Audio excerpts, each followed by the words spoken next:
And welcome back. We have one match to go before the grand final. Someone will step up and face the tyrant that is Jaedong. Please join me in welcoming two of your final three players. It is Property Sjow and My Insanity Stardust.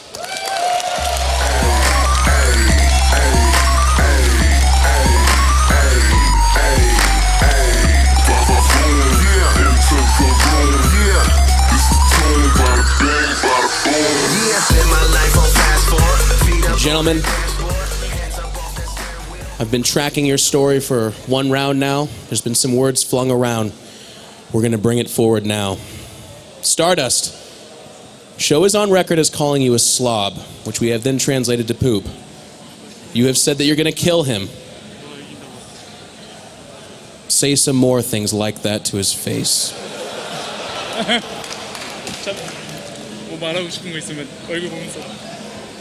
Let him know how you feel. I wanted to say, sorry, go home.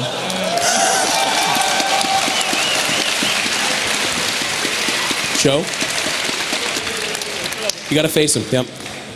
You play Protoss, it's pretty imba, but I'm still gonna beat you, because I'm better.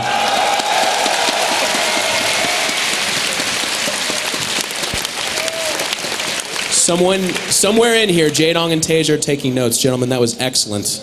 One more question for each of you. Sjow, you earlier said if you beat Life, he's the final boss, you should go on to win the tournament. Interestingly enough, not too longer after that, you said if you face a Protoss, you're going to lose. You can't have both. I need you to pick one and then, pick one. Okay, I'm gonna win. He's gonna win.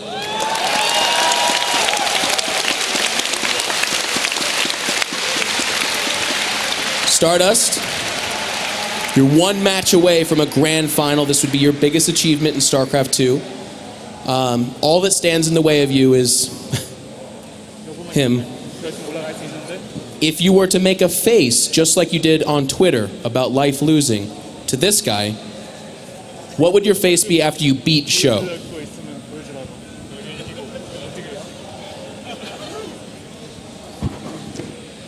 Maybe my pace not changing because it's just normal, natural. Oh, okay. Whoa. I hope to see you guys in rounds like this more often. Thank you very much. Gentlemen, to your battle stations. This is going to be great.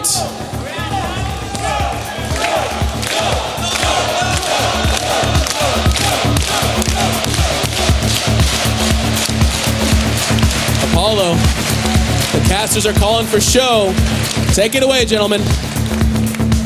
Thank you, In Control. It is now showtime as we get into the second semi-final here. The crowd are behind him. Let's see if this Swedish player can go the distance, get into the final to go up against the tyrant himself. Stardust, though, on the other hand, what a tournament run he has had, Nathanius. You have to say, Stardust has put on quite a show himself. As, I don't think most people that watching this tournament would have said these guys would be the people to get into this semifinal position. So as far as what they've been preparing for, and I think I mentioned this earlier during the Jaedong Tasia game, is neither of these guys are really, they wouldn't have prepared for each other at all. Tasia, or Jaedong, and especially Jaedong, wouldn't have really prepared for these guys. So as far as this match goes, it's going to be a very big indicator of how comfortable they're feeling in this tournament. We see them preparing, getting all of the last couple things fine-tuned before they move in here. And of course, we see Sjow here, our Swedish Terran, doing quite well for himself in this tournament. He has made the biggest comeback into StarCraft 2 that we've seen from a player that's quit and then returned. He quit the game until Heart of the Swarm got released, came back, and I know I actually got the train from Stockholm down with Morrow, and he explained that he lives with Sjow. They're practicing 10, 12 hours every day, incredibly hard to gain results. But now it's time for him to go up against Stardust, as we see on screen, who's had an incredible run. And I'd just like to point out, the first semi-final we had, it was Team Liquid versus Evil Geniuses, two of the most established StarCraft 2 teams there is out there. In this semi-final, it's Team Property versus Team NY Insanity. Two lower down teams here that, you know, are giving these players the opportunity to get into tournaments like this. And now they have their chance in the semifinals. One of them will go to the grand finals. Of course, these players representing their teams. It's very, very possible. And that's just one of the most awesome things about esports in general. The organizations that help make these opportunities happen for these players, definitely giving their teams a good bit of rep here as they have plunged deeper in the tournaments than I think either of these teams have ever seen before. And not just the teams as well, the sponsors that make these kind of tournaments happen. If it wasn't for those names we see on screen, Eizo, Logitech G, KINGSTON, HyperX, and of course Switch TV, this wouldn't even be possible. So it's the organizations with the players, it's the sponsors from those organizations, and for the tournaments like we see here. And now we have the semifinal, which is about to begin.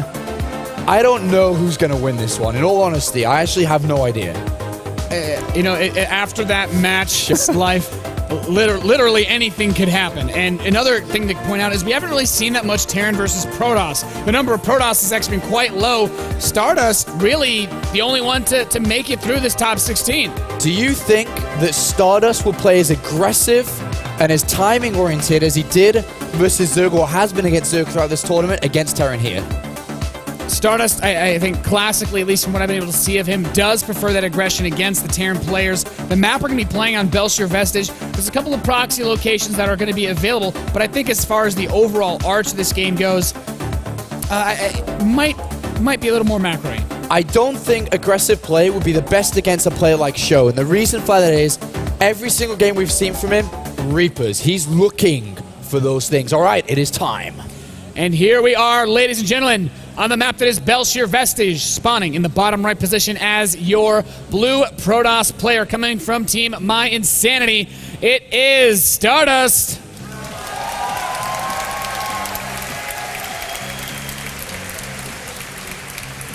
Saying his face will look as normal as it is right now if he wins this. And spawning in the top left position as the red Terran player, the Swede, definitely taking a huge upset over life in the last match. It is Property Sjow.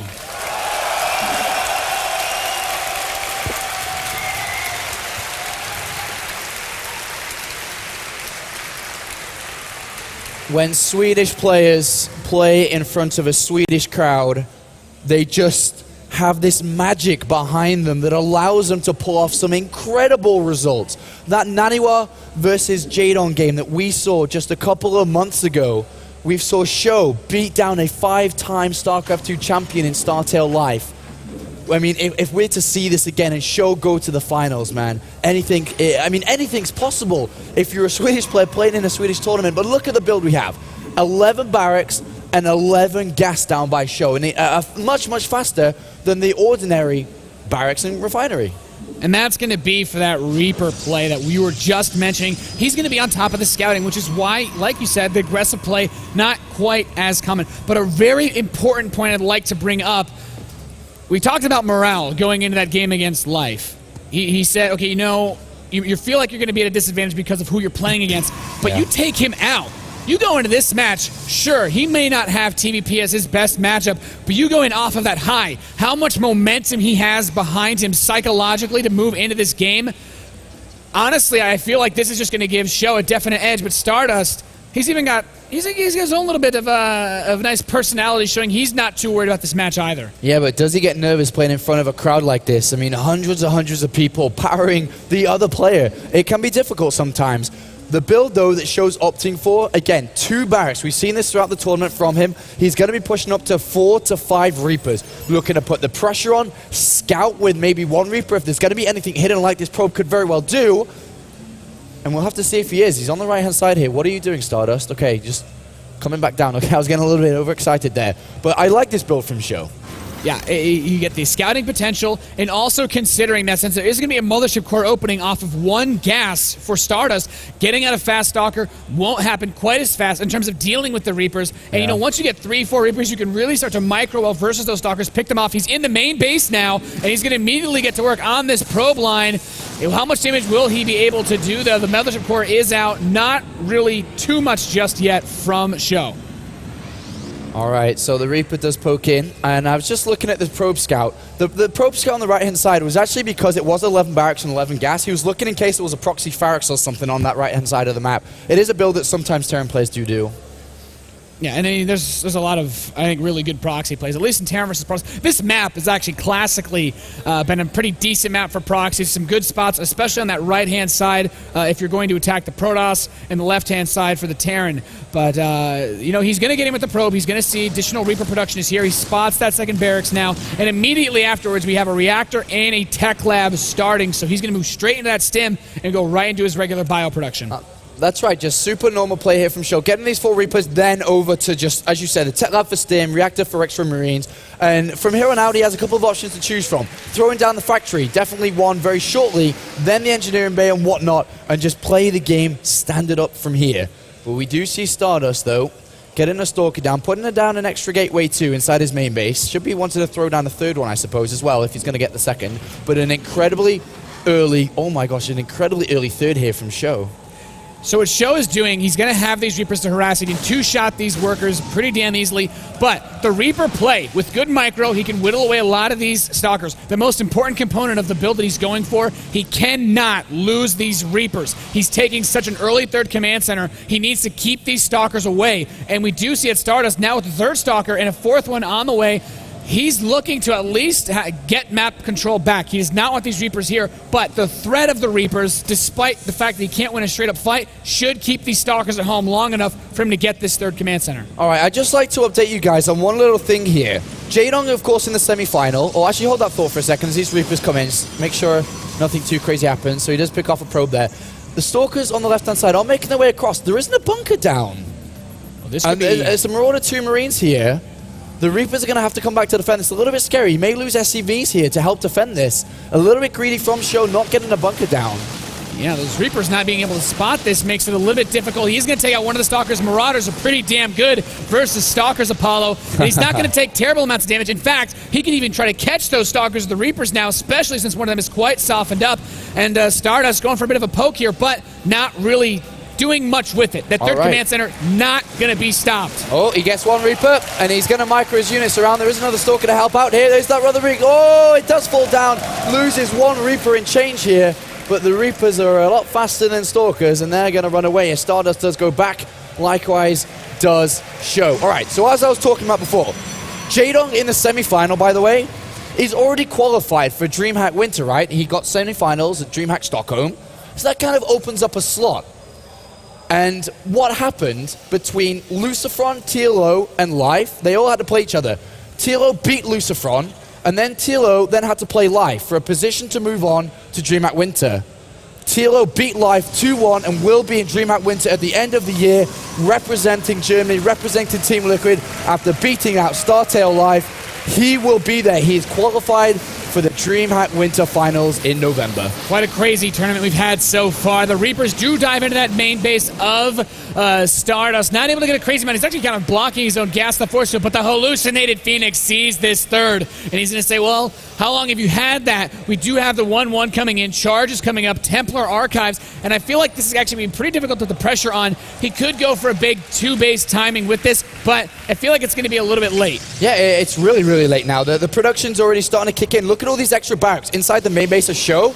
It's too late. You can't punish that. They're already coming out. The mules have come down. Sjow right now is stuck at 73 supply. If he wasn't supply blocked, he'd probably be at 100 supply. But he's got a major supply block. He's not building any supply depots until now. He throws down 3. This is a problem. So yes, he would have been much, much further ahead than he actually is. But a simple mistake is actually bringing him back a little bit here.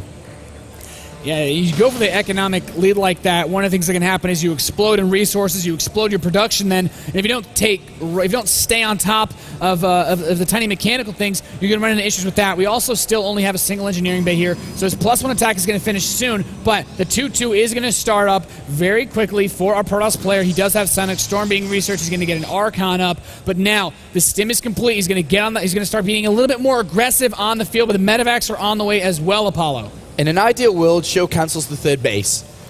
But there's a lot of things we'd like in an ideal world, and that may not happen here. As he starts to move forward, he's got a lot of Marauders, as you see.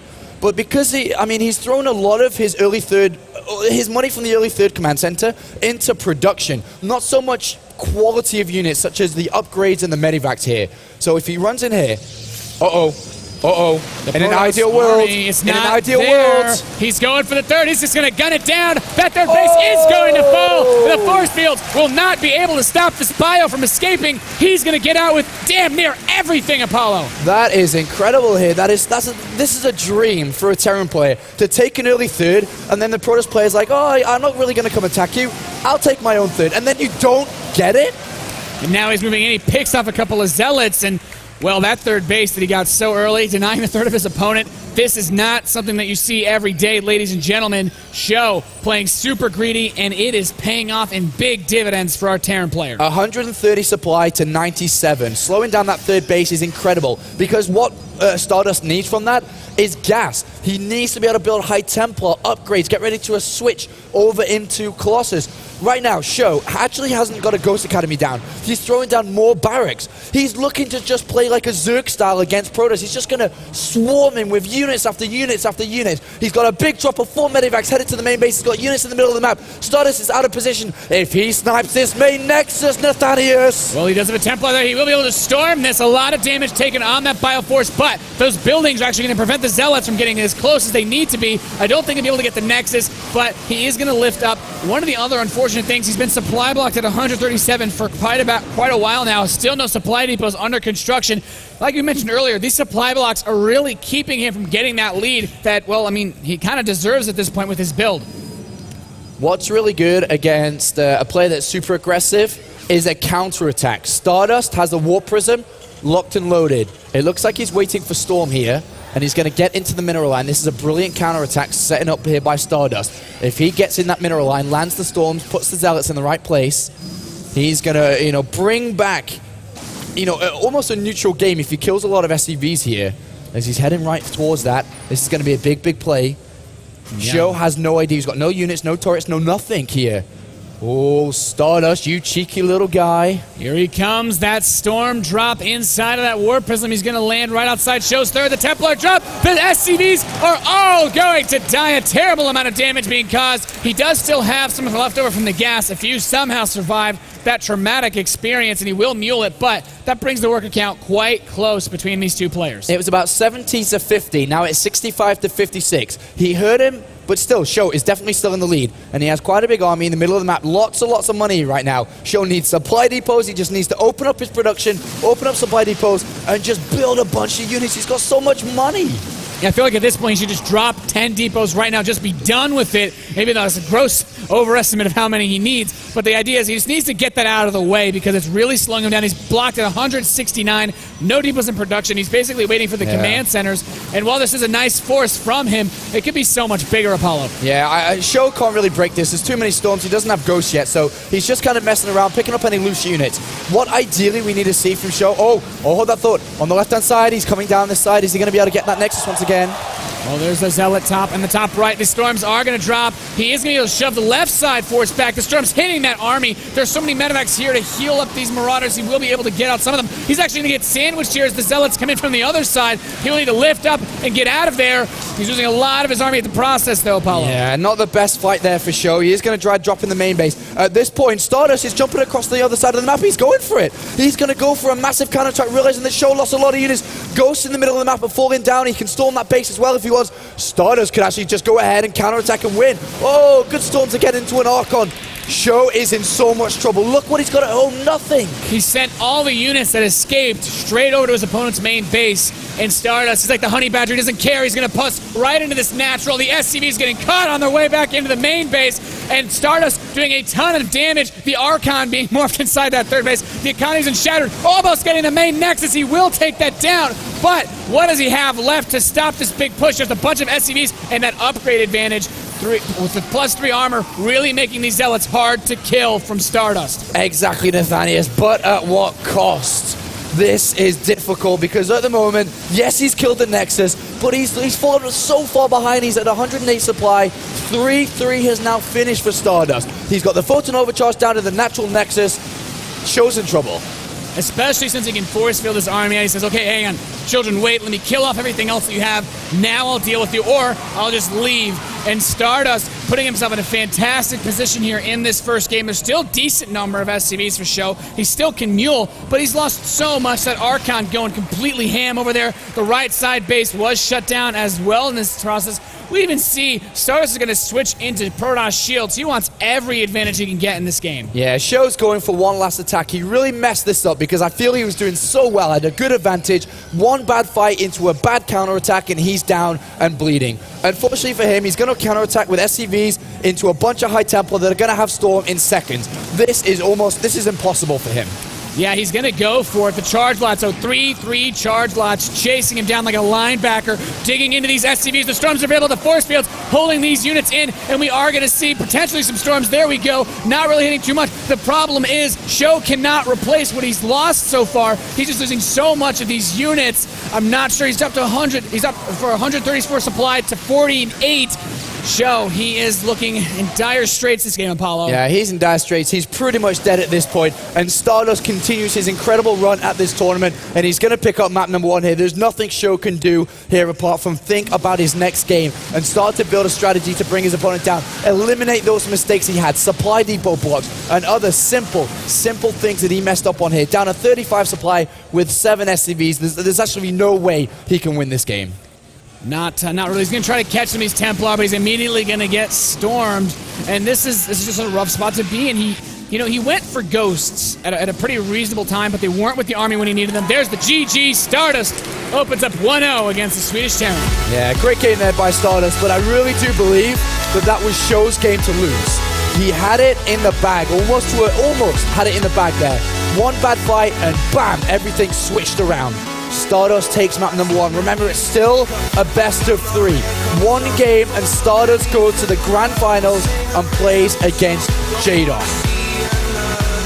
Quite an explosive game, number 1. I really agree, though, that this definitely was Show's game to lose. He acquired himself quite an early advantage. The 3rd Command Center, unscouted, even picked off those Stalkers, utilizing that early Marauder with those Reapers. But, unfortunately, even after killing that 3rd base, the supply blocks really just prevented him from taking advantage of the lead. He didn't go double engineering bay, and he got supply blocked. Yeah, well, these guys are so close to moving on to the grand final, and it could be massive for both of them. Their biggest result ever, I'd go as far as say, especially because considering StarCraft is at its hardest point of its lifespan, and a lot of WCS points on the line because neither of them have got points at the moment.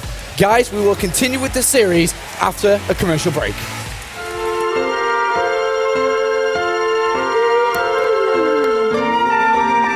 Grandma, can I go outside and feed the ducks?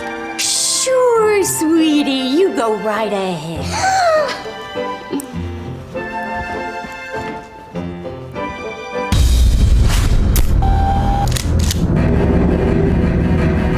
Loser buys brunch, bitch.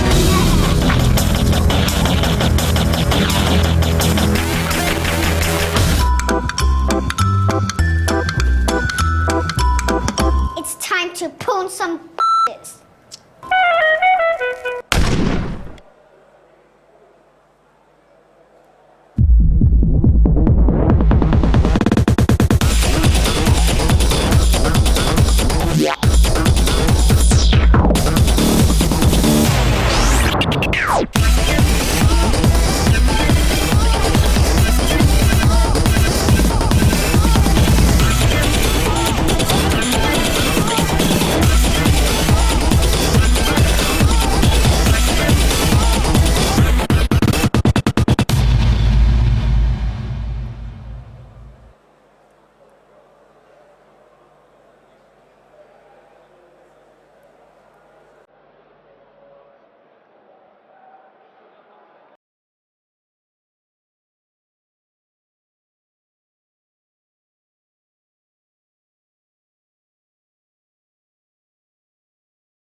everyone. This is Rachel at DreamHack Summer 2013. I'm with Alex at the Logitech booth.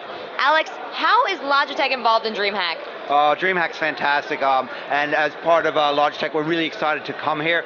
We've been to a couple of DreamHacks now. This is actually my third DreamHack. We've got colleagues from Logitech here that have been here 9 times. I mean, as you look around, it's got a really exciting vibe around it. And you know, the cool thing for DreamHack, for Logitech, is we really want to talk to hardcore PC gamers. And when you come to DreamHack, I mean, that's what this all is about. It's about the hardcore PC gamers. So we want to talk to them, show them our products, get their feedback. DreamHack's great for Logitech. Yeah, you have a huge booth here. You have all your products set out. What kind of feedback do you get from the people who get to interact with your stuff for the first time? Yeah, usually very positive. I mean, we've got a couple of new products that we're showing right now. So, for instance, our G430 headset with 7.1 surround sound. That's really getting a lot of attention. We've just refreshed our whole mouse lineup as well. So we've got G100S all the way up to the G700S.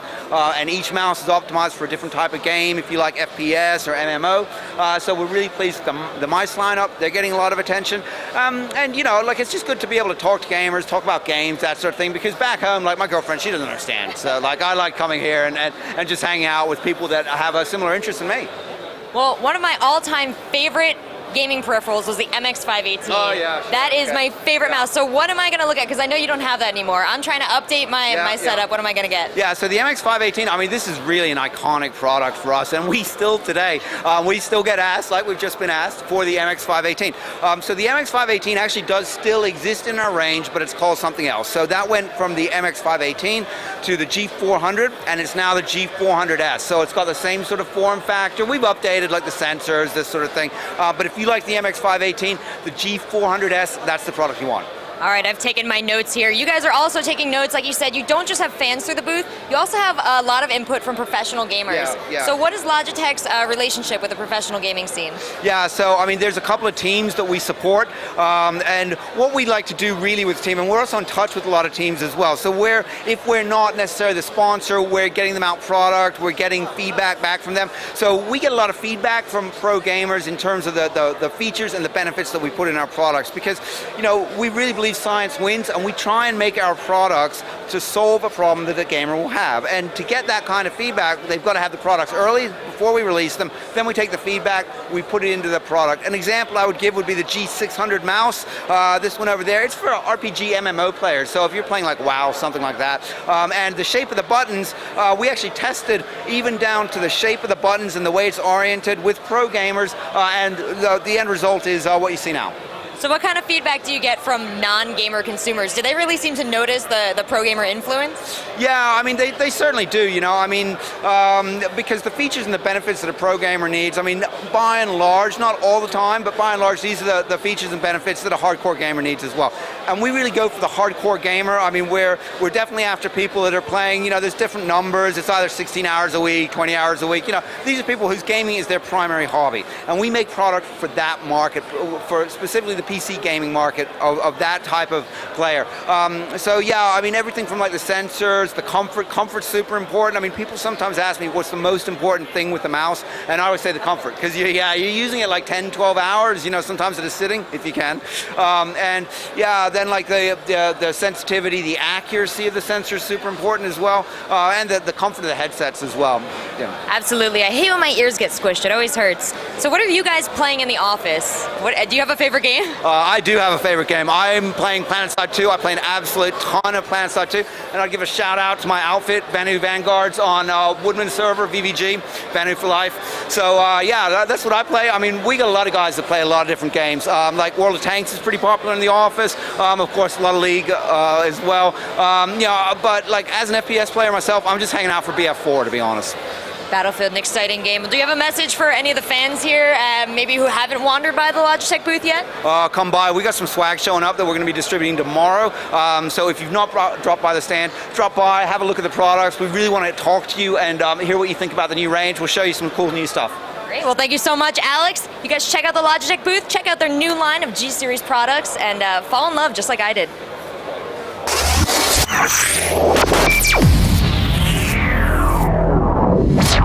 Welcome back, everybody, to the semi-finals here. Who's going to the finals? Is it going to be Sjow or is it going to be Stardust, who is currently leading 1-0? Let's find out if Sjow can gather his forces back to tie this series up, Nathanius. Yeah, Paul, this crowd has been loving these games, really seen a lot of cheering, especially for our Swedish player. Now, gonna get a cheer here if you guys want Sjow to take this series back. I'm sure they do. I am sure they do. Having a Swedish player in the finals, they'd love that. They would love that. So it is time to begin the next map. We are going over to Whirlwind.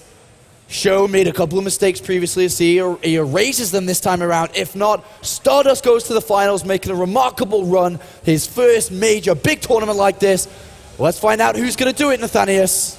We will find out for sure. Apollo spawning in the bottom left position of the map that is Whirlwind. The red Terran player currently down a map in this best of 3 series. From Team Property, it is Sjow.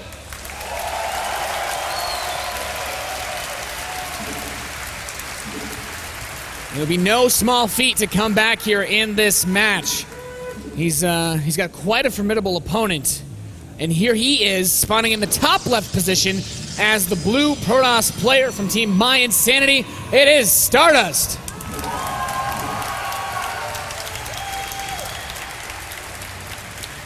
All seriousness on his face, Apollo, as he would love to take a 2-0 to go play Jaedong. I think both of these players would do anything to make it to the finals, and they're going to have to work their socks off to do so here. They have to. They have to put everything they've got into this next game.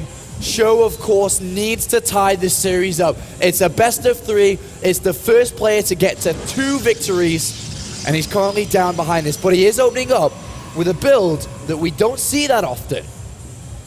Yeah, I mean, I feel that as far as the placement of some of his buildings, a little bit more on the awkward side. Now, from Sjow's perspective, after the way that first game ended up, we saw the number one thing that hurt him wasn't really his build, it wasn't really his control. It was a couple of small things that honestly we don't really see being the issue that loses people games at this caliber of play. And I feel like that could be a little bit of the nervousness, a bit of the crowd coming in here. Is Sjow going to be able to maintain his mechanics on this map, Apollo? Well, let's find out. That's one of Sjow's weaknesses, his mechanics and also his multitasking. When he's able to play and zone in on one specific goal, that's when he plays the best. But he has got a command center down first, and it is going to be scouted in last position here. As you can see, the pro went to the top right first, will need to go to the bottom right, and then finally the bottom left. This will allow Sjow a bit of a comfort area, and the reason for this is, it's not scouted early enough, which means Stardust, unless he already has plans to go aggression, won't do anything and can't adapt into this. It'll be way too late by the time he actually finds out what's going on. Excellent analysis. He doesn't even have a Zealot on the way, especially considering that as a Terran player, probably the most annoying thing in the game, if any of you out watching play Terran, having your SCV being harassed, building that command center. He won't have any Marines out, but he's going to be able to build this command center with no harassment at all. So already a very nice start to the game for Sjow. But the question is, as this Mothership Core begins with this double gas, he's got 3 probes per. What exactly are we going to see out of Stardust? We are going to see a proxy Stargate. That's what, well, it's a little bit late, but he's thrown down this pylon. He knows now that Sjow is bottom left, doesn't know exactly what Show's doing. I'm pretty sure we're going to see a proxy Stargate here. It's in the best location. Look at it. If the Stargate goes there, it is millimeters, pixels away from the main base. It makes the most sense here. There it comes down. We're going to have an Oracle being built. The Mothership Core's coming down to scout out what's going on. The thing is for Sjow, is his build, even though it's weak against aggression, the main concern when going command center first, I must be good against all timings. And what we should see from Sjow is an early engineering bay, because he has no idea what's going on. Absolutely no idea. If he cuts that out, cuts that in, there's the engineering bay. Perfect by Sjow. Just when you go command center first, there are so many builds that beat you. DTs, Stargate play. He hasn't scouted, he has no idea. If he gets turrets in each mineral line, I'm going to lose my shit.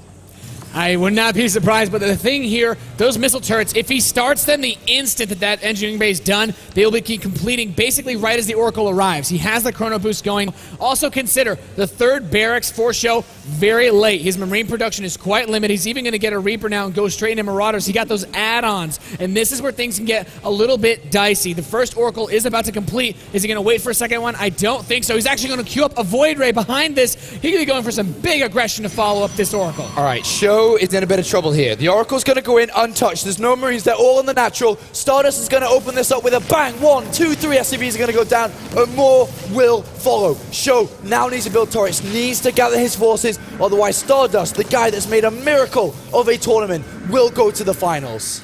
And he's already well on his way there with the 5 SCV kills. The number one problem here is that as the Terran player, you start to get a little bit caught up in what's here. He's going to invest in immediately those 2 missile turrets to cover both mineral lines. He has a nice well, but the Stalkers are going to try to run past this. They're Marauders. I'm not so sure about this. With the SCVs, if he can catch these, those Marauders will do quite a lot of damage, but the Void Ray is going straight into that main base, Apollo. I don't know what's going on here. The Void Ray comes in. SCVs are being pulled off. Sjow is in a bunch of trouble. Is he going to be able to do this? The SCVs are going to kill off these Stalkers. He needs to get rid of the Void Ray. It's going to do so much damage here. 4 Marines are being built. Eventually, still will be done, but there's more units coming in. Stardust, the miracle man, he's played such a good tournament. Is he going to just 2-0 this out? Is he going to go to the finals? Show's got turrets in the middle lines, but he's not mining. He has no income. He can't build anything.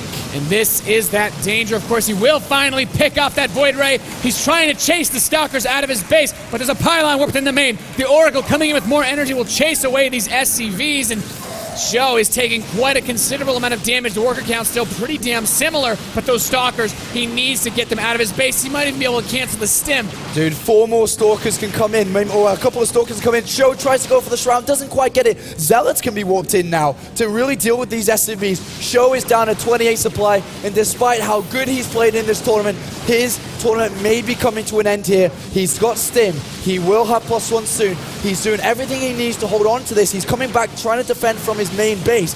But I don't think he's going to be able to do this in Nathania. Stardust just has too much. Too much is the best way to play. He's even adding on another gateway just to maximize his money expenditures. Time warping these SCVs, saying, okay, you want to come pull and try to fight me with your workers? Well, it's going to be even slower than usual. The bunker will complete, but at this point, he can run past this. There's no supply depots to cover this. He's actually losing quite a bit moving in, but at this point, he can afford to lose them. He's continuing to step in. The Marines, not going to be just enough. He's killed off all of the SCVs, and at this point, he's just going to kill it off. Yeah, there's this is a Stardust. What a tournament he has had in Nathanias. I keep saying that, but he's beaten player after player, beating Violet in the first round, moving on to beating Shun in the next round here in the finals, and now is on the verge of 2-0ing Sjow. This is an incredible result from the former Brood War Pro, moving over to StarCraft 2, living in Europe, moving and playing. What an incredible performance. Sjow has nothing left here. He's down at 9 supply, 36 here for Stardust. Yeah, this Marauder's going to shoot off a couple grenades, trying to make some sort of miracle play, but unfortunately, there's nothing he can do. Time warp on a mule. That's going to be GG. Stardust goes to the finals, and Stardust will play against Jaedong in our finals. We will have a Protoss versus Zerg, not a Terran. And here we have Stardust stepping out to speak to our wonderful host in control.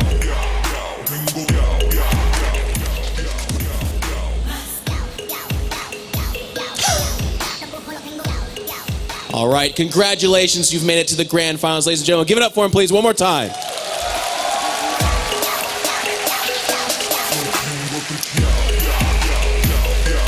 This is a very big win, both for your team, My Insanity, and also for yourself. This is your biggest accomplishment. You've made it to the finals of a major tournament. There's a lot of WCS points to be had. There's a lot of money to be won. You are facing Jaedong. And a lot of people don't know this, but I know you to be M18M from the Brood War days. You've been around and you've known the legend that is Jaedong. What does it mean to face him in the finals of this tournament?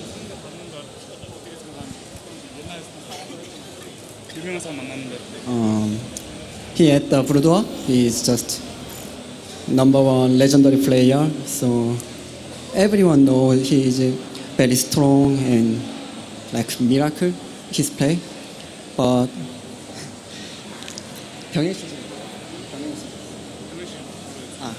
when I play the Kespa, so into Air Force Ace, I have a qualifier with Jedom, so I win 2-1. So I remember that, so I have confidence.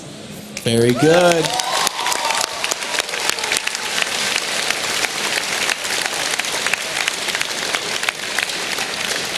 So you said earlier your PVZ was your favorite matchup. You would go on to then beat Hyun. You beat Violet earlier on. These are very good Zerg players, both internationally and in Korea. So your PVZ seems to be quite strong.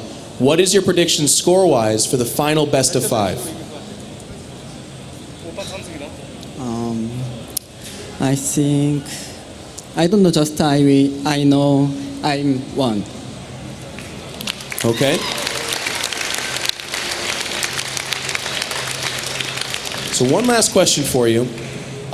If you were to win this tournament, what would you do with that money that you won? I have high expectations for your answer, Stardust.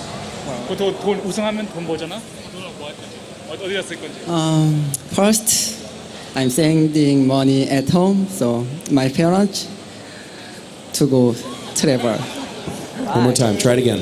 One more time. That's what you would really do, but let's...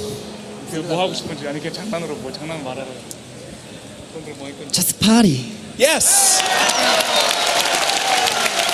Thank you very much, Stardust. We appreciate it. Your finalist, Stardust, is going to do battle with Jaedong. And I am really excited for that. So ladies and gentlemen, we're going to do a quick commercial break. And when we come back, it will be your grand final for the DreamHack Open Summer 2013. I can't wait.